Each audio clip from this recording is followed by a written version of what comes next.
Hello दोस्तों, welcome back on my YouTube channel.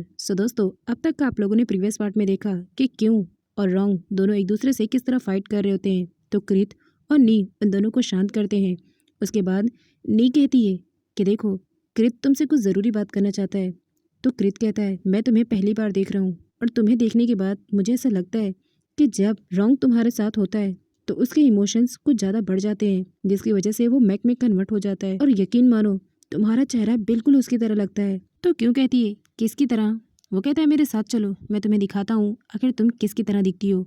अब कृत क्यों को रॉन्ग के पेंटिंग रूम में लेके जाता है, जहाँ पर वो उसे सेम उसकी जैसी दिखने वाली एक लड़की की पेंटिंग शो करता है और कहता है, इस पूरे कमरे को देख रही हो, यहाँ पर इस लड़की की ही सिर्फ तस्वीरें हैं जो कि खुद रॉन्ग ने आज से 14 साल पहले बनाया है, जब वो यूनिवर्सिटी में हुआ करता था।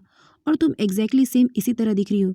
लेकिन वो कहती है, मैं तो बस उसे अभी कुछ दिनों पहले ही मिली हूँ, तो आखिर वो मेरी फोटोज को पहले से कैसे जानता था और कैसे बना लिया। तो कृत उसे बताता है कि ये वही लड़की है जिसको वो बार बार इमेजिन करता है और तुम एग्जैक्टली उसी की तरह सेम दिखती हो। बस इसीलिए हो सकता है कि जब भी वो तुम्हें देखता है तो मैक में कन्वर्ट हो जाता है। आगे, क्योंकि मॉम ने जिन लोगों से इंटरेस्ट लिया था वो गुंडे सीधा उसके घर पर पहुंच जाते हैं। और क्योंकि पेरेंट्स से कहते हैं कि तुमने हमारे सिया बॉस का बहुत सारा इंटरेस्ट लिया है ना, और उसे पे भी नहीं किया है। और फिर वो लोग वहाँ पर तोड़फोड़ मचाकर ये कहते हैं कि ये तस्वीर तो ऐसा लगता है तुम्हारी बेटी की है। अगर तुमने हमारे बॉस सिया का इंटरेस्ट नहीं चुकाया तो इस लड़की को हम यहाँ से उठाकर ले जाएंगे और अपने बॉस की मिस्ट्रेस बना देंगे। अब ये बात सुनकर क्योंकि पेरेंट्स बहुत डर जाते हैं और वो कहते हैं कि हम तुम्हारा इंटरेस्ट और तुम्हारा लोन दोनों ही चुका देंगे, प्लीज़ तुम यहाँ से चले जाओ। अब जब कॉर्न घर पहुँचता है तो वो घर में सारा सामान बिखरा हुआ देख कर डर जाता है और सीधा अपनी मॉम को आवाज़ लगाने लगता है, मॉम आप कहाँ हो? इतने में वो देखता है कि घर के पीछे उसके मॉम डैड दोनों मिलकर एक टेंट बना रहे होते हैं। तो वो पूछता है कि आप लोग ये क्या कर रहे हो? तो मॉम कौन को गुंडे आए थे और उन लोगों ने क्या धमकी दी है ये सब कुछ सच सच बता देती है। और उसके बाद कहती है कि अगर नेक्स्ट टाइम वो लोग आए तो हम यहाँ पर क्यों को छुपा देंगे ताकि वो हमारे क्यों को नुकसान न पहुँचाएं।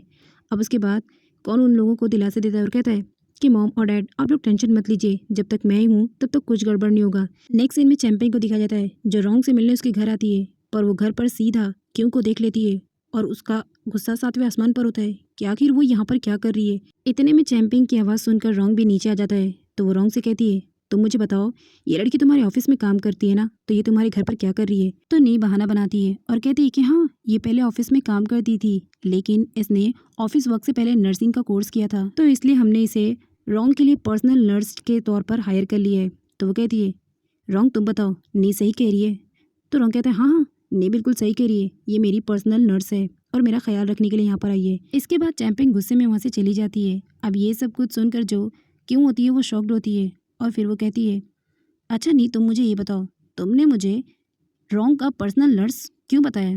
तो वो कहती है, इसमें कोई बुराई नहीं है कि अगर तुम रॉन्ग की पर्सनल नर्स बन जाओ। तो वो कहती है, हाँ हाँ, इस गलतफहमी में मत रहना कि मैं इसकी पर्सनल नर्स बनूंगी, क्योंकि अगर मैं एक दिन भी यहाँ रही ना तो मेरा दिमाग ख़राब हो जाएगा और हम दोनों एक दूसरे की जान ले लेंगे गुस्से में। अब क्योंकि बातों को सुनकर रॉन्ग कहता है, तुम ये क्यों नहीं कहती कि अगर तुम एक दिन पूरा रहोगी तो तुम्हें मुझसे प्यार हो जाएगा? तो वो कहती, तुम्हारा दिमाग तो ठिकाने पर है, प्यार और वो भी तुमसे? अरे मैक होता तो उसकी बात अलग होती। अब इतना सुन के रॉन्ग को जेलेसी फील होने लगती है और वो कहता है, ये मत बोलो, मैक की पर्सनैलिटी भी मैं ही हूँ। तो क्यों कहती है, क्या सच में 14 साल पहले से तुम मेरी फ़ोटो बना रहे हो, प्यार में तुम मेरे पड़े हो और मुझे इल्ज़ाम दे रहे हो? तो कृत उन दोनों को रोकता है और कहता है, बस करो और जाओ उसे घर ड्रॉप करके आओ। अब रॉन्ग उसे घर ड्रॉप करने के लिए जा रहा होता है, लेकिन फिर वो उसे कहता है, देखो मैंने तुम्हें शायद गुस्से में कुछ ज़्यादा ही बोल दिया और पहले और आज के लिए मैं तुम्हें सॉरी बोल रहा हूँ, तो मुझे माफ़ कर दो। तो वो कहती है, चलो कम से कम तुमने अपनी गलती तो माना। अब जब तुमने अपनी गलती मान ही ली है तो मैं भी तुम्हें माफ़ कर देती हूँ। चलो, मैंने तुम्हें माफ़ किया। उसके बाद वो कहता है, इसका मतलब तुम कल से जॉब पर आ रही हो? तो वो कहती है, हाँ मैं जॉब पर आऊँगी, लेकिन मेरी 2 शर्तें हैं। नंबर 1, अगर मैं जॉब पर आती हूँ और तुम्हारी पावर शो हुई और तुमने मुझे हर्ट किया तो तुम उसके बदले में मुझे हर्जाना दोगे, यानी मेरे पैसों को बढ़ा दोगे। और दूसरी शर्त, अगर तुम्हारी वजह से कभी मुझे कुछ हुआ तो तुम मेरी फैमिली को प्रोटेक्ट करोगे। तो वो कहता है, ठीक है। आगे जब वो लोग घर पहुँचते हैं तो क्योंकि पूरी फैमिली सामने आकर खड़ी हो जाती है, क्योंकि क्योंकि मॉम ये नहीं चाहती थी कि क्यों को पता चले कि यहाँ पर कुछ गुंडे आए थे और उन्होंने तोड़फोड़ मचाई है।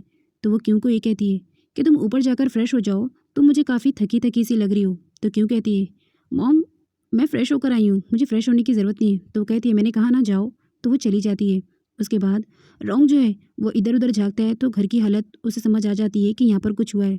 तो क्यू के पेरेंट्स उसे सब कुछ बता देते हैं कि यहाँ पर क्या क्या हुआ, और इनफैक्ट उन लोगों ने हमें धमकी दी है कि अगर हमने उनका इंटरेस्ट नहीं चुकाया तो वो लोग क्यों को उठाकर ले जाएंगे। अब क्यों को लेकर उसके पेरेंट्स काफ़ी परेशान होते हैं, तो वो रॉन्ग से कहते हैं कि जब भी क्यों कंपनी जाएगी तो तुम उसका पूरा ख्याल रखना। तो वो कहता है हाँ ठीक है, लेकिन तभी कौन ये कहता है कि मैं हूं ना उसका ख्याल रखने के लिए, हमें कोई ज़रूरत नहीं है कि उसका ख्याल कोई और रखे।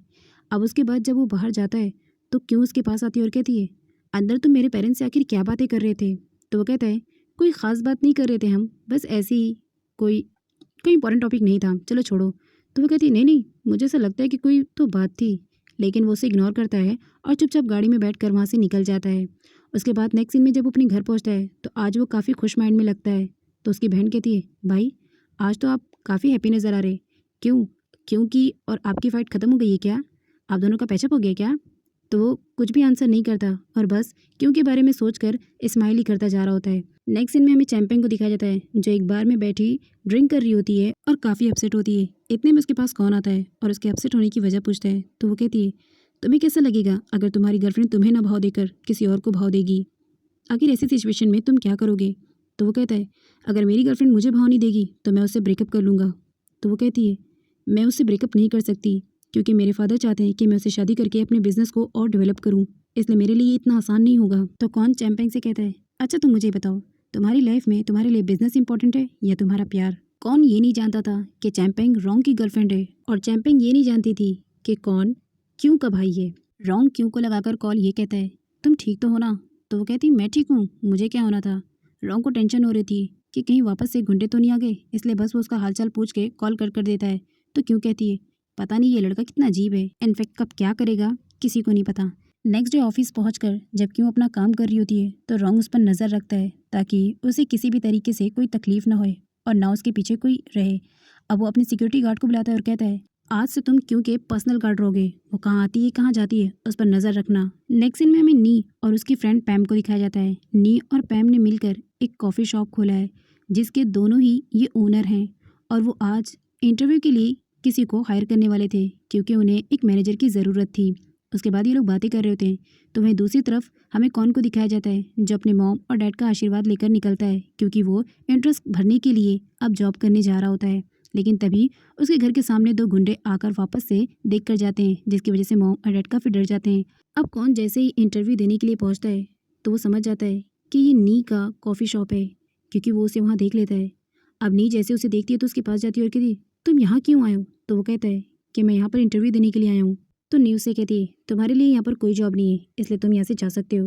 वो कहता है अगर मुझे पता होता ना कि यहाँ पर तुम बॉस हो तो मैं कभी नहीं आता, और जा रहा होता है। लेकिन इतने में पैम दौड़ कर आती है और कहती है कि मैं तुम्हें एज अ मैनेजर हायर करना चाहती हूँ इसलिए तुम यहाँ पर जॉब कर सकते हो। बट वो कहता है मैं तुम में और तुम्हारी फ्रेंड्स में कोई फ़ाइट नहीं करवाना चाहता इसलिए मैं यहाँ पर जॉब नहीं करूँगा, so take care and good bye.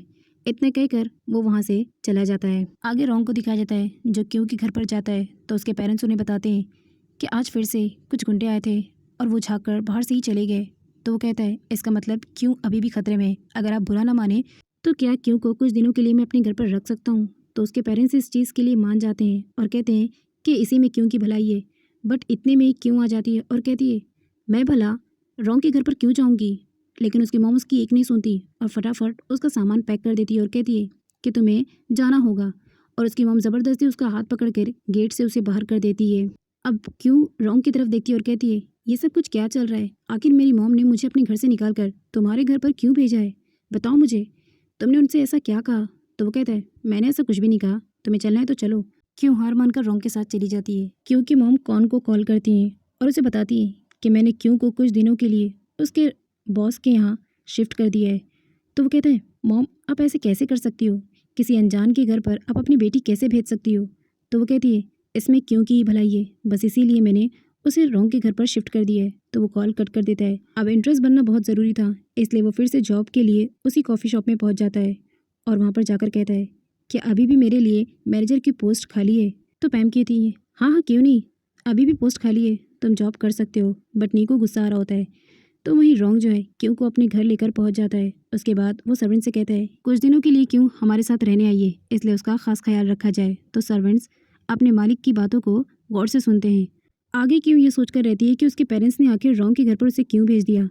तो रोंग उसके पास जाता है और कहता है, तुम रो रही हो?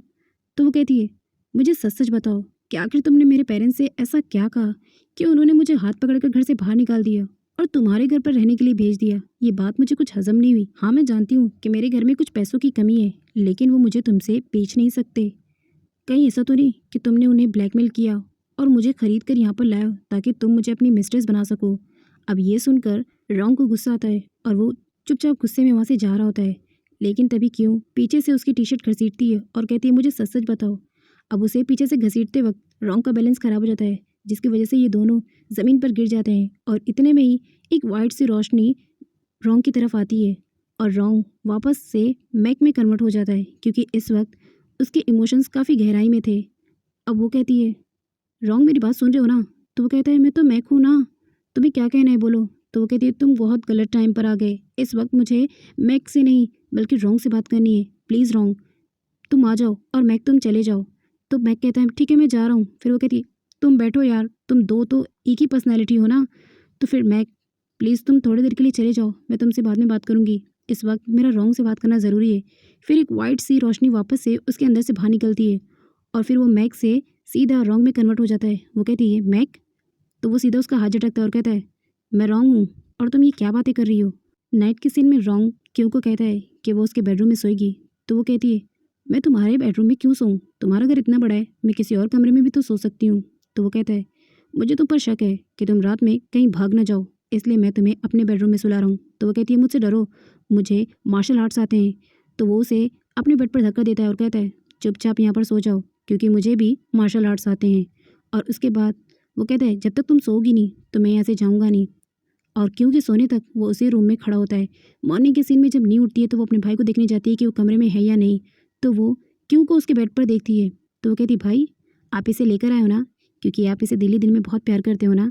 वैसे भाई आपको एक बात बताऊँ, मुझे भी ये बहुत अच्छी लगती है।